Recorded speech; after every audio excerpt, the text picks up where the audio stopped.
How did you first come into contact with the illegal lender? I was working in a supermarket and he was working there as well. I was having a difficult time with my financial things and he knew that and he just approached me like, if you need help with your money or anything, I can give you a loan, you can give me slowly back and stuff like that. He just approached me like a very friendly way. How much money did you borrow originally? So first I borrowed £2,000, but I just paid the interest £200 a month. But even if you pay the interest, the loan amount you borrow, the original amount £2,000 will come down. It will be just interest after interest after interest.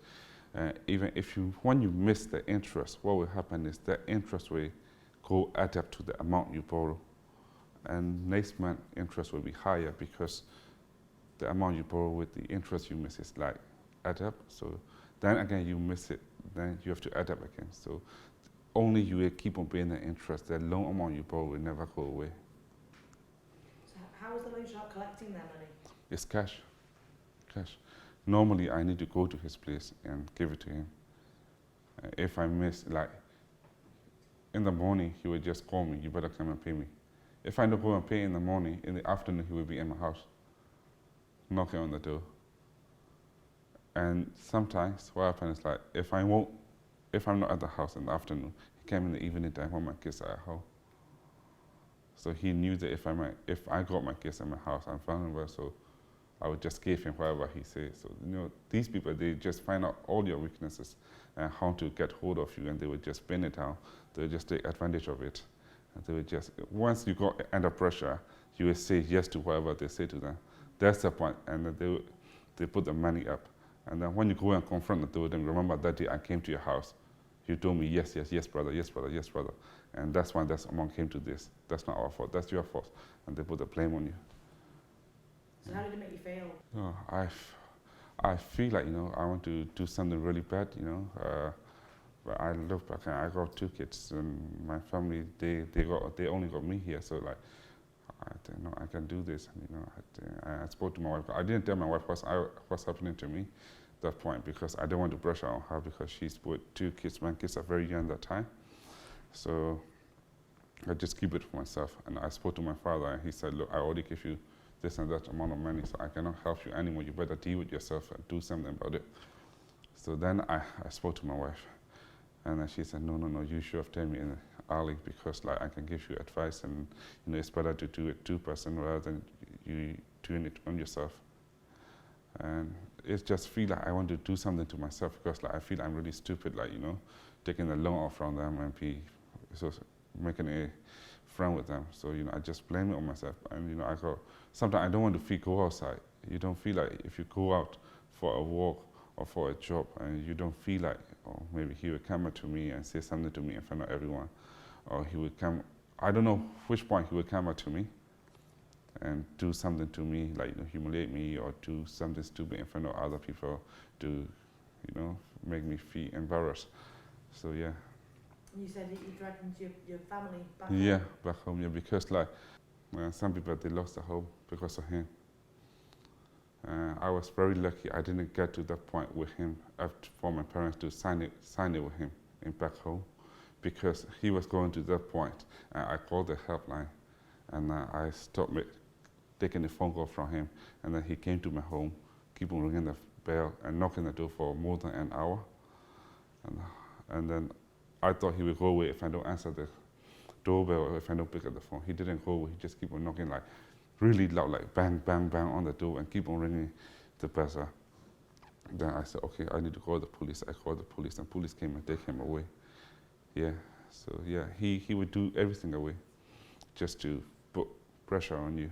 Yeah, I didn't go out for a few weeks after that because he told me, because the supermarket we work is like a bit rough area, so there are some other people who came to the supermarket whom he made a friend with.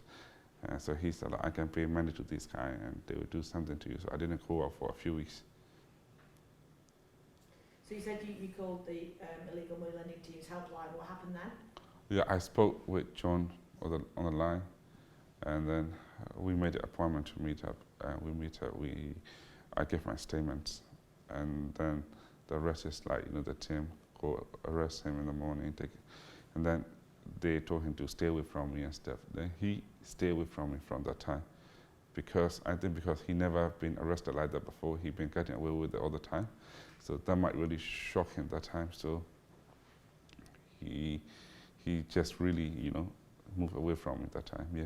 So how did you feel then? Well, it's relief, because even after I called the police, he stayed, trying to contact me and stuff. He was going around in the community and telling all the people who knows me, like, don't associate with this guy. Because some people, they take the money from him, so they cannot go against him. So people start talking to me, people start making fun with me and stuff. But afterwards, he didn't contact me. I feel like really, relief, like I won a lottery or something, like, it's everything lifted up, like how, okay, you can live your life now. And I was, before I was contacting the team, I was still thinking whether shall I contact the team or not, because I knew that he got a family, and I don't want to put somebody in a trouble as well, because that time I was thinking it's my fault because me took the money off of him, like, and even though he's charging me this much, if I didn't go and deal with him in the first place, it would not be happening. So I just keep on blaming on me. And even to report him, I was thinking 2-3 times, because like he's got a young son and stuff, so I don't want to trouble other family as well. But then my wife told me that, oh, he's not thinking about you and ourselves as well, your family. He's trying to take away everything from you, and you stay thinking about his family. So you better go deal with this, or you don't stay with us and you just move off from the house. Then I think, okay, I have to do this, and I did it. And after I got away from him, it's just like relief, I can have a pretty normal day with my family. Like before, I was moody because he came and knocked the door, stuff like that. I can't go out, I can't go for a walk, and then you got a problem with the job, you got a problem with the money, because once you don't work, you need to pay the rent, you need to pay the bills, everything pile up. Then I can go out, I can walk and do my normal things. So I feel, yeah, pretty much really good, yeah. So what advice would you give to anyone else in a similar situation? My advice would be like they better call the helpline and try to solve it in the right way. Like, don't try to hide it or don't try to run away from it, because it will never go away from you. Even if you hide or if you run, they will follow you. They will try to chase you up, because they already trying to find out about your weakness, your contacts, your friends, your relatives. So they will just keep on following you. So it's the best thing for them is to call the helpline, explain your situation, get the help, deal with it, get it done. It's the best. Yeah.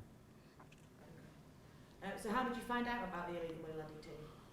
It's like I went to the Citizen Advice Bureau for the advice, and then they gave me the number to call.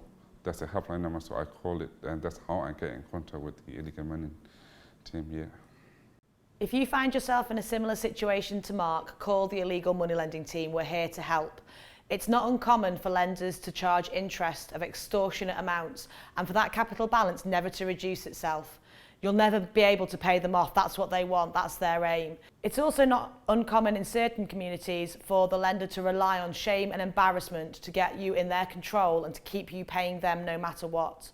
Loan sharks don't always use threats of physical violence or intimidation. Quite often their manipulation is a lot subtler than that. But whatever they're saying to you, we are here to help. And as Mark said, as soon as the loan shark was arrested, he felt free. Let us help you and put you in a similar situation. Call our hotline on 0300 555 2222 or talk to us via live chat on our website www.stoploansharks.co.uk, Monday to Friday 9 to 5.